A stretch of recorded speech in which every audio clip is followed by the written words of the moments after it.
ある日の晩帰りました。トマト卵炒めと味噌汁とご飯ってすごくいいんじゃないですか。肉なしでなんかいいですね。ね、味噌汁にスペアリブとか入ったりしてね。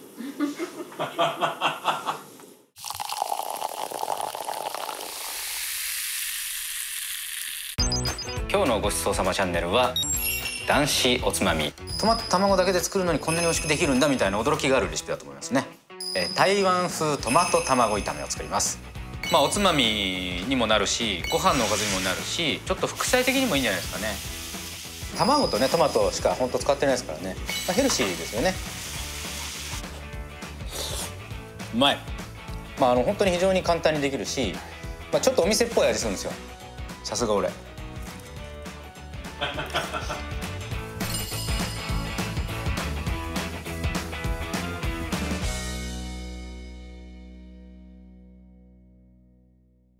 皆さんこんにちは。今日のごちそうさまチャンネルは男子おつまみ、台湾風トマト卵炒めを作ります。トマト卵炒めといえばやっぱり台湾が有名なんですかね。中国でも当然作られてると思うんですけど、家庭の味らしいんですよね、どうやらね、現地だと。でいろんなその家庭によって、味もちょっとずつ違うみたいなんですけど、その非常にベーシックな作り方で今日は作っていきたいと思います。トマトと、卵だけで本当に作るので、トマト卵だけで作るのにこんなに美味しくできるんだみたいな驚きがあるレシピだと思うんですね。まず材料ですね、トマト、それから卵、ごま油、お塩、お水、胡椒、こんだけですね。なんとシンプルなんでしょう。じゃあまずですね、どうしようかな。卵を割っていきます。それは割るよね。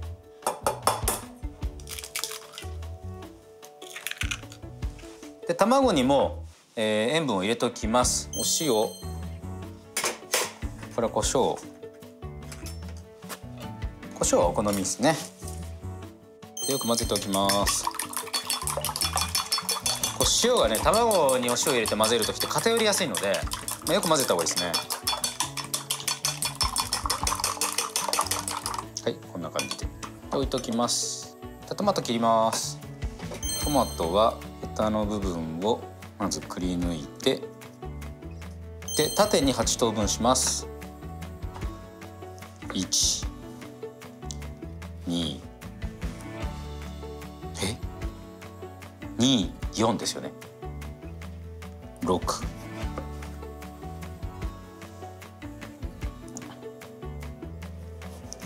8と。でこれもボール。同じように2、4、6、もう無理だ。7、8と。たら焼いていきます。で焼くときに注意すべき点があってですね、卵にまず火を通しすぎないことで、卵一回これ取り出します。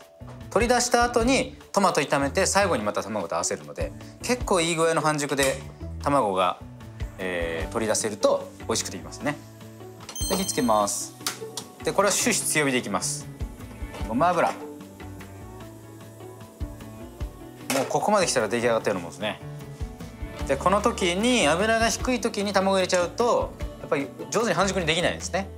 じわじわと火入ってきちゃうんで、一気にやっぱり火を入れてさっと取り出したいので、結構温めていいですね。ちょっと煙が出るぐらいまでやっちゃっていいと思います。これでもね、ほんと美味しいんですよね。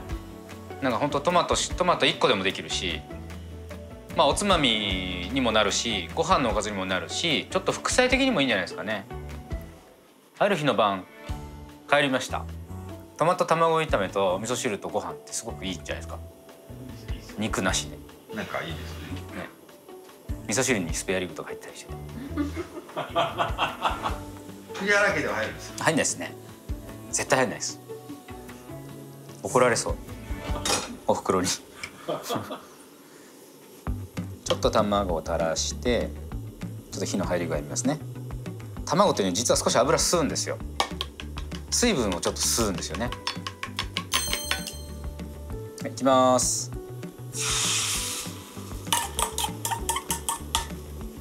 でまず火入りますよね。そしたらこそぎます。こうやってこそいでこそいで、こういうだからストレートのヘラ使うといいですね。こういうね。はい。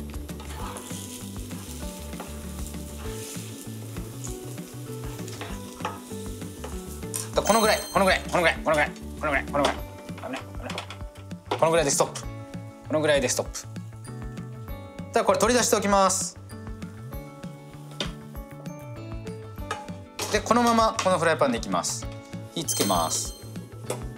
でさらに多分ごま油全部なくなると思うので、ごま油もうフライパンあったかいと思うんでトマト入れます。ただやっぱりトマト水分があるのでちょっと跳ねるんで、それだけ要注意ですね。トマト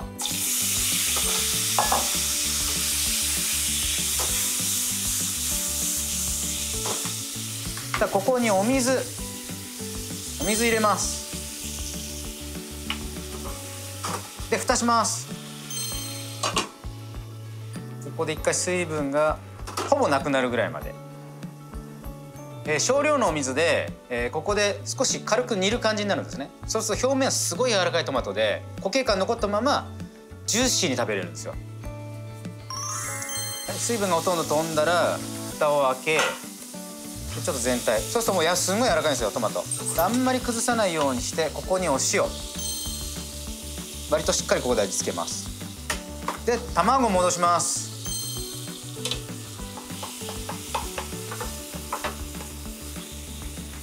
ちょっと崩しながら全体を和える感じですかね。はい、 OK、 完成です。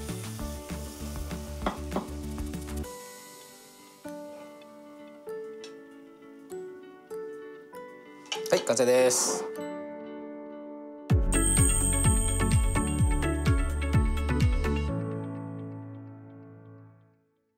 じゃあ高いうちにねいただきたいと思います。この料理はですね、できたらすぐ食べるのもポイントですね。やっぱり卵から水分どんどん出てくるんで、その水分ができる前に食べる、しかも熱々が美味しい。うん、うまい。やっぱ双方にちゃんと塩してるんで水分出てきても味がボケづらいですね。美味しい。しかも別に全然しょっぱいとかそういうことじゃなくて本当にちょうどいいですね。うん、さすが俺。